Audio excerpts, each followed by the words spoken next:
Baseball is back, and so are we. Let's step into that on-deck circle. You're listening to the DFS On Deck podcast, brought to you by LineStar App, the top-rated DFS tool set and #1 companion for DraftKings, FanDuel, and Yahoo Daily Fantasy. Go LineStar Premium now at LineStarApp.com. Now, here are your hosts, fantasy baseball experts Joe Pisapia and KC Bubba. Hey, yo, what's up, everybody? It's me, Joey P, Joe Pisapia, and welcome to On Deck right here on the LineStar app. It is me, and it's my new co-host, KC Bubba, and it's you, and we're talking baseball. Can you believe it? Oh, my God, it's finally here. It's finally back. Of course, most of you who listened to the show the last year and a half or so, you loved Chris Meany, and I love him as well. He is still a good friend of ours, and Chris had some great opportunities he could not say no to, and we wish him all the best. But don't worry, boys and girls, because I got a banger of a co-host for you for MLB this season. He's the one, the only KC Bubba. Bubba, welcome to the On Deck Circle, my dude. I am so happy to have you. I know you did great work at TQE, at Fantrax. The Bench with Bubba podcast, for those who don't know, is a fantastic pod. I've been a guest many, many, many times. Bubba, welcome to LineStar. Pick up a bat, baby. Let's go to work. Well, thanks for having me, Joey P. This is going to be great. It's always fun chatting with you, and love chatting baseball anytime I can. So it's good to move from being in the hole to on deck. So it's a beautiful thing. That's right. We finally got you out of that hole, and then, it's hard, especially when you're short like me, to be in the hole. It's no good. Like, you can barely see over there. You can't tell what's going on, but we've actually got baseball. Can you believe it? After all this? The nonsense and ridiculousness of the back and forth of the last few months. Like, I'm still sitting here in shock that we're actually here today, and there's actual baseball that's going to be recorded and shown and matter, and we can play DFS once again. Yeah, it's pretty crazy because it seemed very doom and gloomy for quite some time there. And even when they came back and all the positives were coming out, you're thinking, this is never going to work. And then they've kind of taken it seriously. So I guess we'll wait and see how the traveling goes and how that continues to take place, because people's health is first and foremost. But it's great to have it because it did not look positive at one point, and it's been fun. I know it's just been exhibition games, but having baseball on TV has been great. Now we get the real deal. We got 2 aces going tonight. Got a rivalry on the West Coast. We have baseball on a big Friday coming up. And a special shout out to Dan and Eric and the whole team over at LineStar. They do just fantastic work over here, and we're just so grateful to them. And for bringing us back here and for saying, hey, don't worry, the show will be back whenever sports is back. And that's not the case in a lot of places. So I want to send out a special thank you to my dudes at LineStar App, because I'm going to get emotional for a second because you guys are so great. But they are. It's true. And if you haven't already, I'm telling you, go get the LineStar app, because if you're playing DFS without it, you're just doing it wrong. Go to LineStarApp.com. Go check it out. Go follow them on Twitter at LineStar App, DFS, and MLB as well. They have an MLB section. I'm telling you, it's also on Facebook, LineStar App. It is the best tools, and I've seen all the tools, man. I worked when FanDuel had content for FanDuel. I worked for many a DFS company in my life, and I have been doing this for, quite many years now. More than I'd like to mention. As long as DFS has been around, I've been doing it pretty much, and I'll tell you this much. There's never been a system that is easy to use, as user-friendly, just gives you the information, and get you in there and get you out. And that's what we try to do here on the show, too. And if you're new to the show, even if you don't play DFS, I know a lot of people listen to the show just because they like a quick, 25, 30-minute baseball podcast every day. They kind of just talk about what's going on, and it helps them set their season-long lineups. So we welcome everybody. So go subscribe to the On Deck podcast for LineStar DFS. Again, that's the LineStar DFS On Deck podcast. We're on iTunes. We're on Stitcher. We're on Google, iHeartRadio. We're everywhere that you listen to podcasts. So go out there, subscribe, and every day, boom, when the show drops, look, you get a little notification. You can listen to the show. You set your lineups, because it's going to look a little different. Obviously, there's no crowd. Well, that's going to be different. They say there's no spitting, which I say, haha, not happening. Everyone's going to be spitting and chewing grossness, so good luck with that one. But my take here in the early going is, I think pitching will be ahead of hitting for the most part, but, I'm concerned with the number of innings we're going to get in these first few weeks. So with that being said, how does this really affect you? It probably doesn't affect you in the first couple nights here of baseball, because you're getting the aces who are probably going to go 6 innings or thereabouts. But how does this affect like the back of the rotation guys? It's a great question, because like you said, the aces are going to go out and they're going to throw 6 innings or so, give or take. They're pretty stretched out. And there's other teams where the pitchers are ready to go for the most part, but there's always going to be a couple that aren't on these staffs, a lot of piggybacking. So you kind of have to have that mindset in years past where the Rays would have the openers, then you could go with Yarborough or Chirinos, try to pick up the W, get those DFS points, or maybe find some cheap pitching and load up on bats in certain scenarios. It's going to be interesting, even like certain teams with all these deep in bullpens, and if they can pull pitchers earlier now and play matchups faster. There's a lot of things we can do, even with the three batter minimum in the relief pitching world. So it is going to change things a bit early. The good thing is we should be ready to rock and roll about the second, maybe third time through the rotation, so it won't drag on too long. Yeah, and the season will be over right at that point, right? By the time we end of the third. True. But look, but in all seriousness, I agree. I think these first couple weeks here, I think it's very important to choose your pitchers wisely, and we will do that with you here on the program. We're going to take you through, and we do things differently here. We don't go position by position. Oh, this guy costs this much, and this guy on this side costs. No, that's not what we do. We talk about each game. We break down the games, how we see it playing out, what the targets are, what the values are, how we want to build lineups, and how some of these guys, like a perfect, for instance, last year, we had a lot of guys and some teams like the Orioles and the Giants at times that were great lineup builders, and we would use them constantly because it allowed us to go up to the top of the board for some pitching. And, it's more theory than it is telling you play this lineup because DFS, that's not going to help you. What's going to help you is understanding the theory behind it and why certain plays are better than others. And that's what we're trying to do here. The screenshotting guys on the other websites that show, look at me, I won $150,000 every night for 5 nights. They never show you when they lose. Okay. That's the little trick here. We're about winning consistently. We're about playing the long game here because most people, let's be honest, especially right now in the pandemic, a lot of people out of work right now. A lot of, people are trying to make things work for themselves. And a lot of people are home bored too. And, don't want to just throw their money away, but they want a little action. They want to play. And we're going to help you with all that. So that's what the On Deck show is all about. That's what we're all about here. And that being said, too, Bubba, because it's huge baseball news, let's just talk about it real quick. The Mookie Betts signing. Ooh, that's a lot of money. Speaking of a lot of money, Mookie Betts is doing well, by the way. Yes, doing just fine. I think it's safe to say he's done all right for himself. Mm-hmm. I was shocked by the length of the deal. I mean, I get it. He's a great player, but the value is tied to his legs. What do you think about this deal? Is this the end of Cody Bellinger in LA? It's weird because as a Giants fan, I absolutely despise it. It just means more Dodger love. But as long as there's no salary cap, I don't think it's the end of Cody Bellinger. That's the crazy thing. They keep spending money. They have a bunch of youth that they can kind of replace the old guys with. Use that money to go somewhere else. So I wouldn't say it's the end yet. The 13 years did surprise me. We saw Harper get a big deal, Machado, Trout. They're giving these young guys deals, but we've seen how that doesn't work all the time as well. It's just one injury away or something, and boom goes the dynamite. So I don't want to say, I'm not saying Mookie Betts is going to get injured by any means, but it's a really risky deal. Like you said, a guy, he has power. He can hit for great average. We've seen him do it all. But when a lot of that is tied to the legs, like you're saying, eventually that's going to wear down. Playing center field will wear guys down as well. So eventually, does he become like a Charlie Black when he moves to right field, doesn't steal bags anymore? Is that guy worth the money at that point? We'll see. Yeah, it's a great question. And yeah, he's a phenomenal athlete and a phenomenal baseball player. And extraordinary because we see a lot of great athletes. Like Byron Buxton's a great athlete, right? But I always felt like when I watched him play in the minor leagues and in low A and double A all the way through, to the big leagues, I always felt like this guy's a great athlete, but he's lacking a lot of baseball acumen sometimes, and it shows up as you continue to move level to level. And look, I get what the Dodgers are doing. They're trying to get the most out of that deal too, because certainly they did not get as much out of it this year than they anticipated. But hey, everybody's playing the same amount of games at the end of the day, and the Dodgers are stacked. The other thing that I'm looking at going into the season too is I'm really paying attention to the quality and the quantity of bullpen arms. And I'll give you a for instance too. Like I feel much better in the daily slate approaching it this year with looking at teams like the Yankees, who are very good anyway, being willing to pay the premium for those guys, the Dodger pitchers, because I know what they're turning over into when they get to the 6th, 7th, 8th, 9th inning.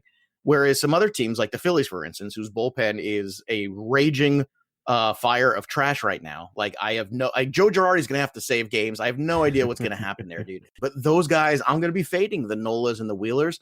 until I'm proven otherwise. So do you think that's like a hot take, or you think that's a good approach when we're looking here? Because even guys like the Brewers starters, I feel better about some of the Brewers starters getting W's than I do necessarily about, guys in the Phillies, which, you wouldn't think that, because I don't think they have a starter as good as Aaron Nola. But at the same time, I'm really struggling to see the bridge to the W, and those points matter in DFS. They matter a lot, and it's a very good point, especially like we mentioned the Yankees. Cole can go 6 tonight, and then he hands it over to one of the best bullpens in baseball, for the 7th, 8th, and 9th, and you're pretty confident on how things play out in that scenario. Not always the case, but you feel pretty confident.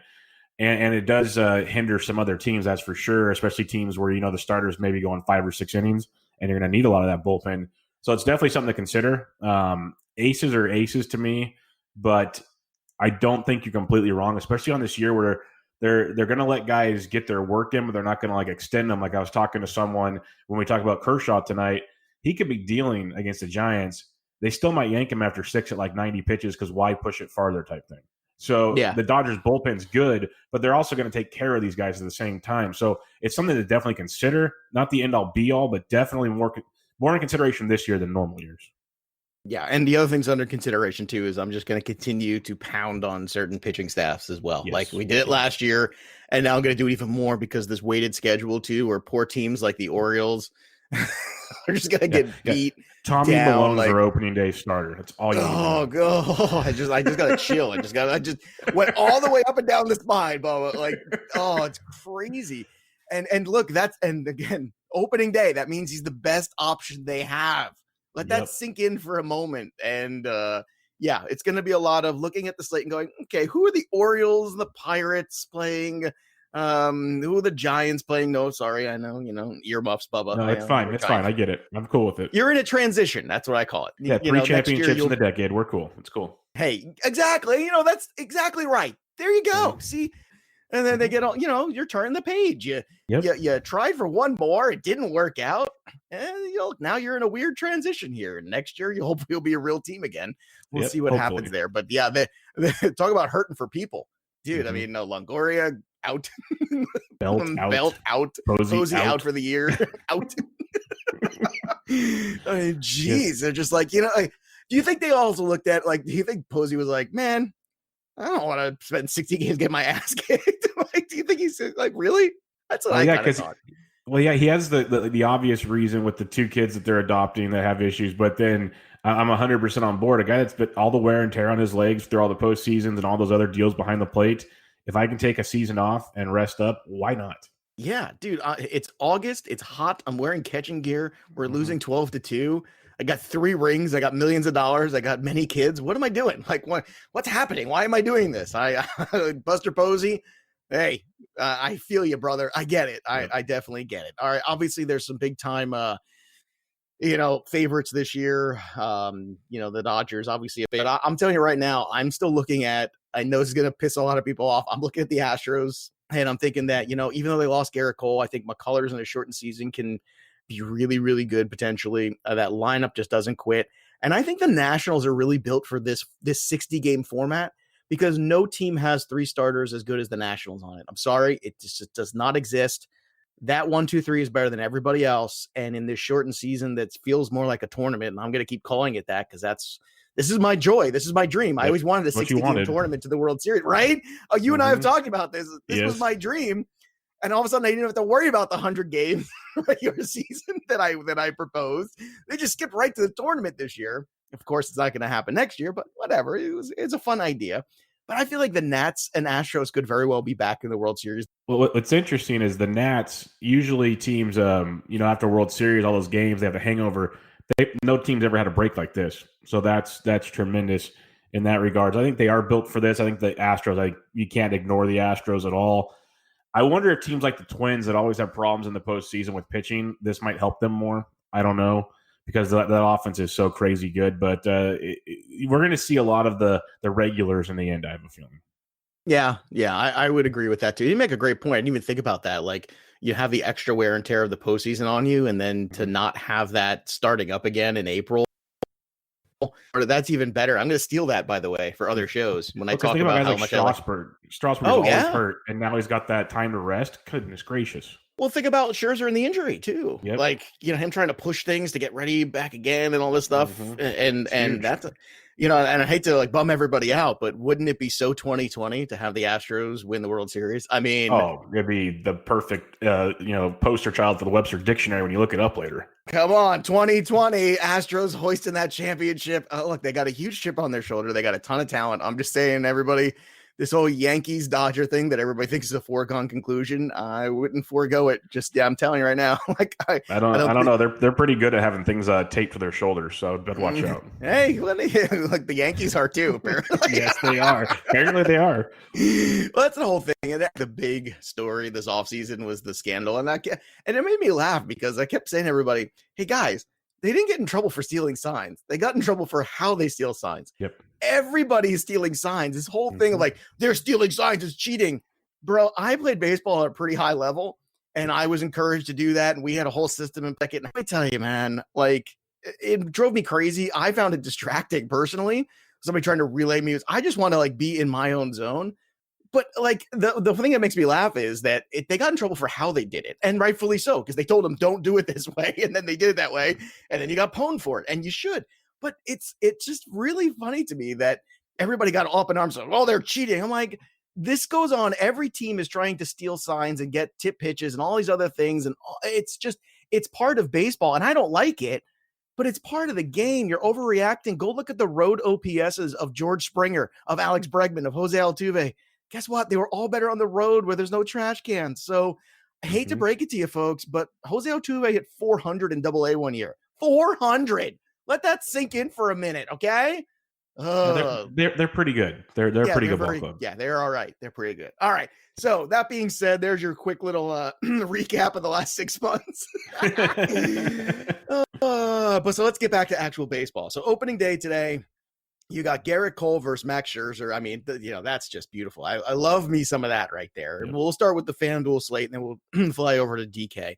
On FanDuel, you got Garrett Cole at the top of the board, 11-4, Scherzer at 10-7, and then of course, tonight we're just gonna jump right in. All things being equal, I think the best ROI of all these pitchers is on the single pitcher slate is Scherzer. And my reasoning is this: that bottom part of the Yankee lineup, once you get past Stanton, Hicks is a decent player. Sanchez has power, but he strikes out a lot. Voit is inconsistent. Gardner is Gardner, and Urshela is completely overrated. He's got a 700 OPS in his career in the minor leagues. Last year was a complete anomaly. I'm not buying him at all. I'm looking at that 5 through 9, and I think Scherzer's going to have himself quite a night. And everyone's going to be talking about Garrett Cole. And look, they might end up pitching to a no decision, both of them. But I think Kershaw's a better chance for the win. But I look at those FIP numbers of Kershaw last year, and I look at the ERA, and I think a lot of money's going to go to Cole, and a lot of money's go to Kershaw. And if I'm looking, especially in the tournament side today, I think Scherzer's the way to go. How do you see this pitching slate with these 4 guys tonight on the single pitcher? Like, where would you go? And maybe Kershaw is the right move with the chalk in cash games, but I think I like Scherzer in both for just $400, $400 more. I agree that Kershaw there's no such thing as a safe play. That's probably the safest play when you look at that wonderful Giants lineup he gets to face. Mm-hmm. But, and we'll get into some interesting plays that could play, but I think he's the best in that scenario. But yeah, it comes down to Scherzer and Cole, and I'm with you on the fact that the bottom half of that Yankees lineup is just garbage. I think that's nothing that Scherzer can't mow right through. I think he's a great play on a one-pitcher side. He should rack up the Ks in the back end there. We know he does like to give up the long ball from time to time. We did find out that Nationals Park, 4th least pitcher-friendly park in all of baseball last year, so that could be interesting as well. I think Cole's an elite play in the fact that Nats lineup isn't that great either after the top 4 or 5. But I do agree Scherzer's better than Cole, if that makes any sense. It's just like I'm trying to say, like, okay, I've got to make every buck count here. And for the increase of Cole, I don't see the exponential increase in reward potential. Like, I think they are right dead even when you look at both of these lineups, and for what it's worth, it is a road game, like for whatever that's worth too. I don't know. It's just, like I said, it's my feeling. It's my approach. That's the way I would take. Cause I think tonight everyone's going to look at it and go Kershaw against the Giants. And we know that like, that is the most dangerous trap ever. When everything looks so perfect, it can't possibly fail. Inevitably, it's not as good as you think it is when it comes to baseball. Like that's usually it. And if it is, and look, in cash games, I understand it. I totally get it. Now on the DK side, it gets more complicated. So you got Scherzer at 8.6, you got Kershaw at 7.7. Notice how I'm not really mentioning Johnny Cueto because I think you're just lighting money on fire. So what would be your pairing? Now, see, on DraftKings is where I want to go Cole Kershaw, because I think when it comes to lineup construction, the difference in price from Cole and Kershaw or Cole and Scherzer is going to push everybody to a Scherzer Kershaw combo. Everybody. I agree. So that $1,400 difference, which yes, that'll definitely hurt your bats in the end, unless you're smart like you will be when you listen to the show. You can go Cole Scherzer and differentiate yourself that way. So that's the difference between the two sites, like you mentioned, the one pitcher versus the two pitcher. That's where I would go that direction. All right, let's stay over on DK right now and look at some of the values on the board. LineStar App loves Wilmer Flores tonight because, well, we all know Wilmer Flores historically always hits lefties. He's in the lineup. He's going to hit no matter who it is, and I like it as well. You look at in terms of trying to get again some bang for your buck over on DK. I would also pay attention to AJ Pollock and Chris Taylor, who are both under 4K in terms of values that you can use in there.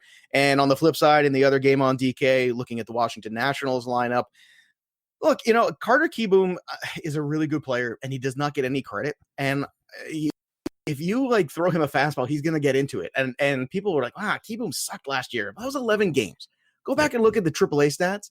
The dude slashed 345. I mean, that's an elite level slash. And I'm not saying I'm saying is they let Rendon walk because they believe in Kieboom. I think you should too. I think at 3.7 he's worth the value, and especially when you consider this guy had a 3.45 slash last year at the AAA level. Yeah, I think Kieboom is a very nice one there. The Giants, if we're talking value when it comes to the Giants, I'm not saying run and stack the Giants by any means. If you want to be super contrarian in a tournament with Kershaw's ownership, you can.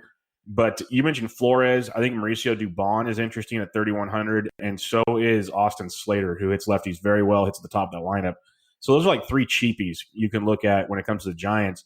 But when you look at other values on this slate, I think one that stands out for the Yankees, if he's in the lineup, it's a big if, but Mark Tauchman's under 3K, and we know Scherzer can give up the long ball. So that's a GPP value for you as well if you're looking at the DraftKings side of things. Yeah, and looking over on FanDuel, again, you always have value with some of the Giants guys. Mike Yastrzemski played well above his head last year, but who's to say it's not going to last? Yeah, it's a bad lefty-lefty matchup, but look, sometimes you got to take some shots here. Okay, this is all you got tonight, so you got to take some shots. Flores is just 2.1, by the way, over on FanDuel. Also, Hunter Pence is just 2.4. Look, Dubon 2.3. Some of those giant bats you're going to have to get in bed with tonight, I think, in order to afford any of these pitchers. Mm-hmm. So just choose them wisely there, because Kershaw was very good last year, but Kershaw was not the dominant force, the unhittable guy that Garrett Cole is now and that Kershaw used to be. So keep that in mind. On the Yankee side, if you're looking for again, I don't understand why he is. He's only 3.4 is Gleyber Torres. To me, Gleyber Torres is the best guy on the Yankees. And I'm going to keep banging this drum because last summer, the dude basically put that lineup on his back, no Stanton, no Judge, and carried the Yankees offense. I love him in the middle of this. Look, if they get into the bullpen late, that's the guy to me. Gleyber Torres is that guy that could definitely go yard. And in terms of other values too, Brett Gardner, another guy, 2.7. I'm looking for the veterans here too a little bit in the early going as we go into these weeks, because I feel like they're less shakeable to the wackiness that's gone on back and forth. They'll just get up there and play ball. Whereas I think for some of the younger guys, this is kind of a weird thing here, getting everybody back. Anything on the FanDuel side of things that really pops for you? And are you willing to pay up, let's say, on tonight for a guy like a Cody Bellinger against Cueto, or like a Max Muncy at 3.9, who actually looks like a really good value to me tonight, 20 up, and Jock Peterson at 2.8 too. Yeah, there's some nice values here on FanDuel. Brett Gardner, you mentioned him. I think in that same game, Aaron Hicks at 26 could be interesting in the middle of that Yankees lineup. When you're looking for some cheaper Dodgers, a few that really stand out to me, Chris Taylor's having a monster summer camp, and that's one reason why Lux is down besides the Dodgers trying to save money. He's $2,400. Edwin Rios will be another cheap one if he's DHing for the Dodgers. Massive power against Cueto. So those are some nice values if you want action with the Dodgers. I could definitely see that. And then you mentioned paying up. Part of me wants to pay for Mookie Betts instead of Cody Bellinger on both sites, because he's slightly cheaper. Mookie Betts doesn't care if you're a lefty or a righty. He can get on base. We mentioned the legs. Steals are a very valuable DFS stat as well. He can score runs. I think he just adds more to the table, and you save a few bucks between Bellinger and Betts. That's kind of where I've been looking in those scenarios. All right, from the wagering standpoint tonight, clearly the Dodgers are heavy favorites, but you got to like 284 to win 100. I'm sorry, like that. Yeah, I'm not doing that. Just not a good practice there, and I'm not going the Giant side either. Probably decided in the 7th or 8th inning, which, you know, it favors the Yankees, but I feel like, I don't know, like I feel like Scherzer's got something out there tonight. And then just again, if I'm going to be on that Scherzer wagon right now, I think I just got to stick with it there in the single pitcher site. So I'm going to stay away from that from a wagering standpoint tonight. Look, sometimes the best bet is not to make a wager. You know, I know everyone's excited and you're out there and you're like, oh my God, look at this. We're going to, no, like, you know what? There's nothing on the board tonight in these two games that I think you want to wager on. And sometimes you just gotta, you know, put it in your pocket, and you know we'll get you done there tomorrow and the next day and the next day after that. So that brings us to everybody's favorite part. It's time to call our shot. It's time to tell you who's going yard. Bubba, since you are new here to the show, I want to let you have free reign. The board is yours. I have my name written down. Who is your pick to go yard tonight on opening day? I will clarify this first. Usually I will try to be like more contrarian with my pick, but tonight I kind of mentioned him a second ago. Mookie Betts goes deep. New contract, new stadium, new rivalry. Betts goes deep. All right. I'm going to stick with the Dodgers myself, and I'm going to go with Max Muncy, 3.9 over on the FanDuel side there against Johnny Cueto. Max Muncy's got a lot of power. You know, I think it's a good ROI. It's a nice little price there. I think he's in the 2 spots, got a lot of protection. Give me Max Muncy to go yard tonight. My goodness, it's like riding a bicycle. Here we are right back. And if you're just, again, finding the show for the first time or coming back, we welcome you to the program. You can go subscribe to the LineStar DFS On Deck podcast. Anywhere you listen to your podcast, just click subscribe every day. Boom, we'll be out there. We're usually here 5 days a week. Starting next week, it'll be, you know, easier. We'll be back again tomorrow to break down your Friday slate, and then we'll be on our regular schedule starting next week. If a Thursday is a lighter slate on the schedule, then we'll give you the weekend show. So again, that's why you subscribe, because that's the easiest way to get the show and get the notifications. So again, Bubba, I'm so happy to have you here. I think we're lucky to have you step in here. You're not a pinch hitter. You are a starter. Don't let anybody tell you differently, my brother. Thanks, go follow Joey him on go follow him on Twitter at KC Bubba, and follow me at Joe Pisapia 17, and follow us all at the LineStar app over on Twitter as well, and go get that LineStar app, because baseball is back, and so are we. That'll do it for us here, but the story of the game goes on. For KC Bubba, I'm Joey P. There's nothing left to do now except step into the batter's box and go yard. We'll see you next time, kids. You've been listening to the DFS On Deck podcast, brought to you by LineStar. Hit subscribe, tell a friend, and stay tuned for the next episode from fantasy baseball experts Joe Pisapia and KC Bubba.